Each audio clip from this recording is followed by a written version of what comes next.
right, guys, so my name is Madison Asher. I'm a DeFi market strategist at ConsenSys. You might know us by our popular product MetaMask. And I'm here today with an excellent set of panelists to discuss DeFi, specifically why DeFi is so important. So I'm going to hand this mic over and make sure everyone has a chance to introduce themselves, tell you a little about what they do in the space, and we'll go from there. All right, I'm Al. I run the Coin Network. Essentially, our purpose at the Coin Network is to onboard more people to decentralization, because we see this as kind of a fundamental threat to society. If we continue to have fully centralized systems, then we continue to have systems that have nepotism and corruption, and we basically are gradually getting closer and closer to a world where we don't really have control of the society we live in. And DeFi makes that possible. DeFi means that we have assets that will persist, that you cannot take away from people. NFTs are kind of the fundamental extension of that, and we just want to make this all a lot easier for people.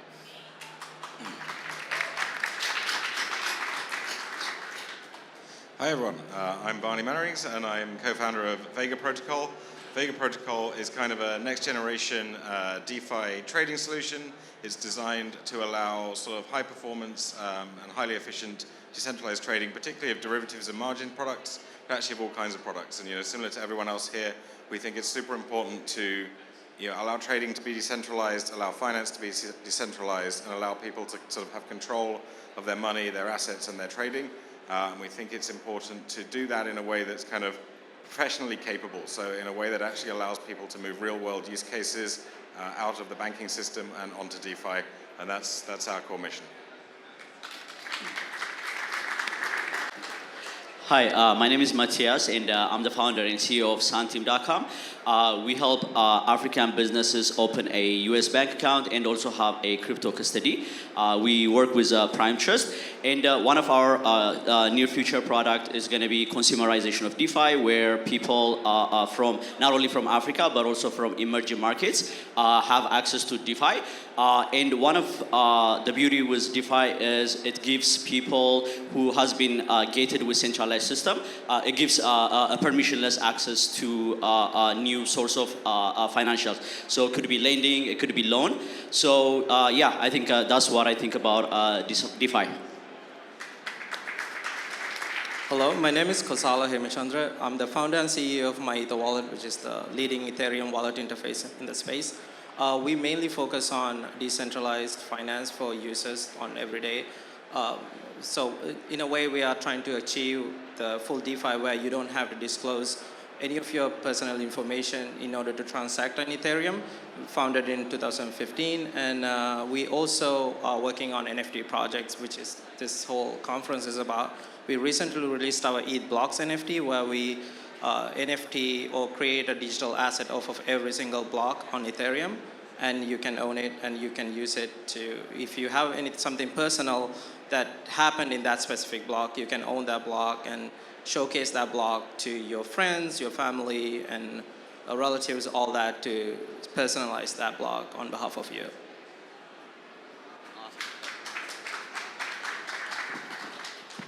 And for those of you who don't know, MyEtherWallet is one of the OG crypto wallets. If you came in early to Ethereum, you were using MyEtherWallet initially. So let's give a round of applause over here for him.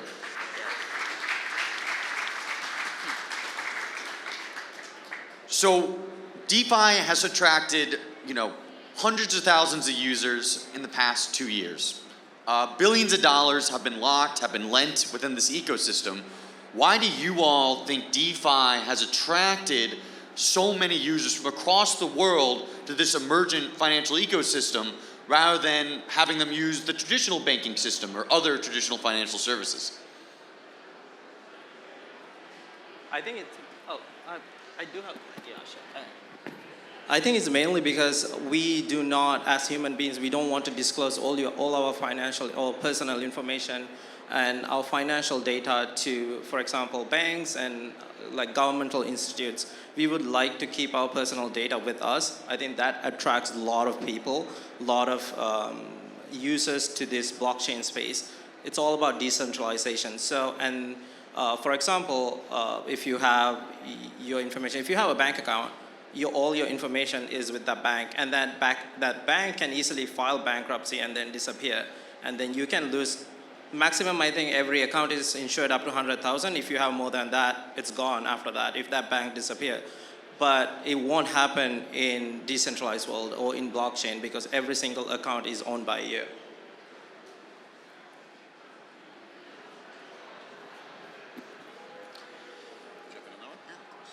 So it's kind of a cool thing that's happened where like at one point they invented safes. Like you could get a box that you put in your house and it had a combination on it, and then people couldn't take your stuff out of that box. You could put the box in your house and you could bolt it to the floor. And so a lot of people started doing this. It's kind of the same thing. Now we have a cryptographic box. We have a technology that allows us, and this was military technology at one point. Cryptography was at one point prevented from proliferating because they thought it was military technology, they didn't want people to have it, and they made it illegal. And now it's available. And we have networks of people that are all using it. And so you can actually get in on this and you can jump in and have ownership in these networks because of cryptography. So it's a technological revolution, if anything, right? It's the ability to have this technology that nobody can take away from you, you know? It's the most powerful thing ever, actually. Yeah, I couldn't agree more. And so, you know, one of the things that is a little controversial with DeFi that I'm always interested in is, you know, there's a lot of exploits in DeFi today, right? Smart contracts, at the end of the day, it's still a relatively new technology. Developing primarily in Solidity is very difficult. It's hard to really robustly test your applications before they're launched and live. And so you actually seen, I think, beginning of November, it was over 650 million in exploits within DeFi to date. Now there's this argument of, you know, we saw it mostly last year, of test and prod, or just get the product out there, let the users evaluate for themselves what's good and what's not. And, you know, if exploits happen, that's part of innovation, right? There's an issue with that though. As more mainstream users are onboarded into the ecosystem, they're not going to be necessarily as educated or as native to crypto as those who might have been in the past, right? So where do y'all stand on this sort of test and prod tagline, and how do you think we as an ecosystem should be thinking about things like exploits, bringing attention to them, and potentially any self-regulatory activity we can pursue ourselves before any sort of external regulatory agency gets involved? We've been in beta for 8 months. Works great. We've got a product out there, people are using it, and they enjoy it. And they're finding the bugs for us.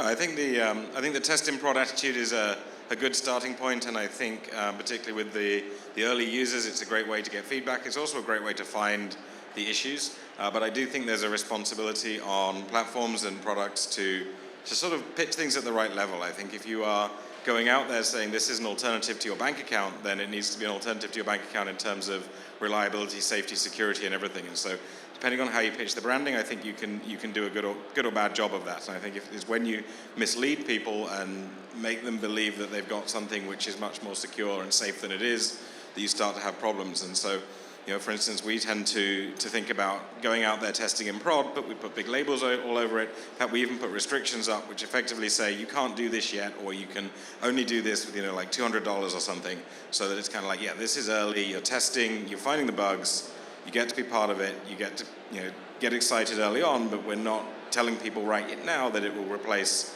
you know, Goldman Sachs or JP Morgan just yet. So I think it's important to sort of do these things gradually and be honest with your community about where you are in that cycle of maturity and of proving the security of what you've built.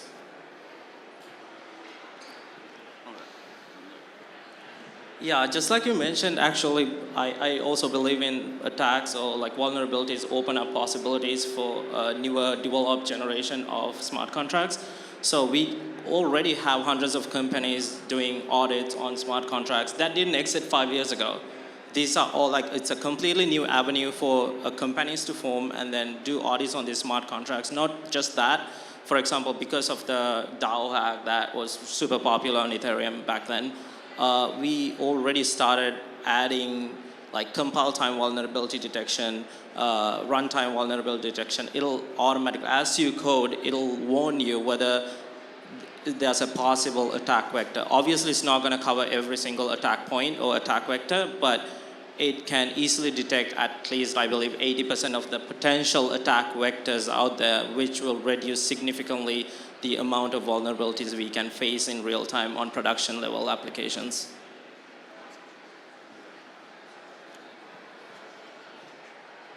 Yeah, absolutely. And I know actually my crypto wallet even has, I believe it's called My Crypto Scams, which is a crowdsourced database for addresses that have been associated with exploits in the past or scammy activity, which I find very useful to kind of track, and is an amazing kind of industry contribution. So, you know, we've talked a little bit about what can be a little controversial with DeFi, but, you know, the benefits of how it's organized now is that constant innovation. And I think we've seen an unbelievable growth in the types of financial services that can be offered within this ecosystem in a decentralized way, specifically, obviously, mostly within the past 2 years, I would say.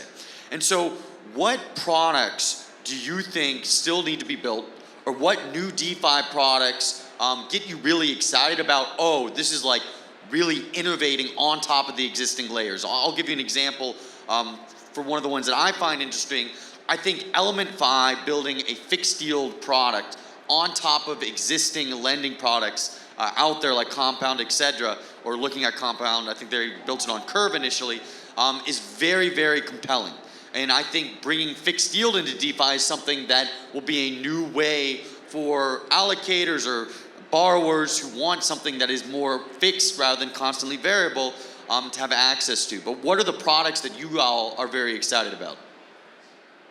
I guess I get to go first again. The thing that we're trying to build at Koi is called a layer N network. So the idea here is that there are already a bunch of pools of wealth that have been created. We have proof of work on Bitcoin, we have proof of work on Ethereum. Each of these systems is creating assets that exist in a decentralized fashion. And so what we're trying to do is to bridge all of these together so you can have one toolkit that allows you to connect all of these pieces. And some people that have already done this really well are like SushiSwap, 1inch. These products that have liquidity across multiple networks, Chainlink is also doing this. It means that you essentially are not any longer tied into one system. You have multiple sources of liquidity and pools that are all able to basically transact across. You're basically able to move liquidity just like a market maker across these different networks and use them for what they're most useful for. And that, I think, is where the technology is going to go, because it allows a proliferation of these different options. You have different blockchains that each provide their own assets, their own tools, and their own utility that are differentiated. And that's going to kind of create a free market growth problem, I think, which hopefully will lead to a lot more proliferation of very good ideas.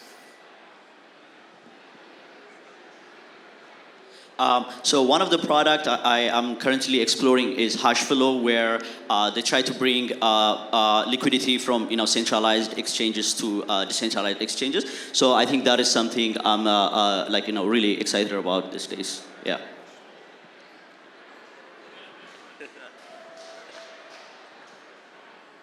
Awesome. Yeah, those are both very interesting products. So one of the issues that's, let's say, plaguing the DeFi industry today is regulation, specifically in the US. And so I think that's been announced, and I think, you might want to Google it to double check me, but that the SEC has a civil investigation into some of the activity that Uniswap Labs has been doing, right? And obviously there's these, DeFi at the end of the day, a lot of them are governed by these governance tokens. They are decentralized protocols. A lot of them, you actually have to vote in the changes that fundamentally affect the code of the projects, like Compound and Uniswap using the governance prop of a contract. But some of them use things like Snapshot, which isn't necessarily on-chain execution. The teams don't have to actually execute what is voted on by the governance token holders. Do you think that opens up those DeFi projects in particular to being viewed as a centralized organization by regulatory agencies like the SEC, and increases the risk that effectively they are not in compliance with the law? Yes. Yeah, short answer, yes. I think anywhere where you end up with effectively centralized control of some part of the chain. Initially you have a situation where this stuff is decentralized and it's new, and so the normal targets for regulation, the normal targets for enforcement are not necessarily obvious. They may not exist, or they may be hard to find, or they may be distributed around the world. But regulators aren't dumb. They're looking at every part of the value chain. They're looking at where the front end is hosted. They're looking at who controls the governance. They're looking at who executes the actions. They may be looking eventually at development teams and whether part of the development is centralized. And when they decide that they want to do something, they're going to look at which of those levers they can pull. And there's a risk that any one of those that's not sufficiently decentralized ends up being the target of some enforcement or some kind of rule or rule change.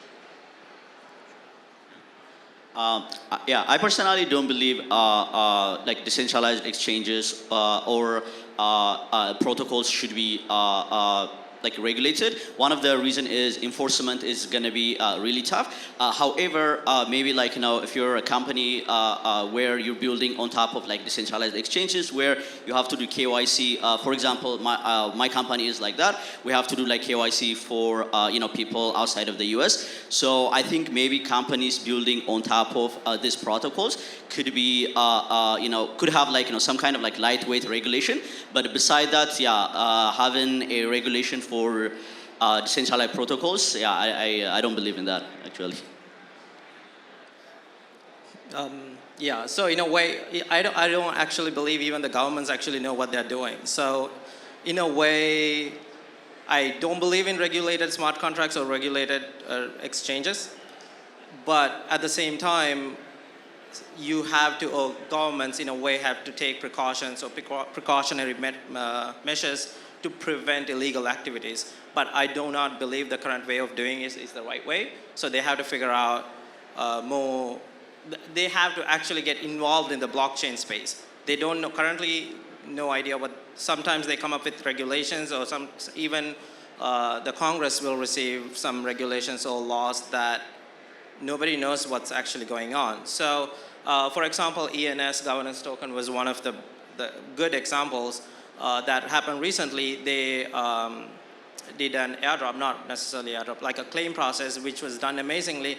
But the ENS tokens, that they didn't mean it to have value, but the actual decentralized aspect of it created value for that token. That's going to happen no matter however you release these tokens. So the moment that actual token has a value, that's when SECs or like a lot of these regulatory organizations get interested in that token and then start to take measures against it or for it. So we have to be really careful what kind of tokens we release, how we do it, and make sure we do it the proper way. Thank you all so much. I hope you enjoyed this panel. Let's give a round of applause for all the panelists here.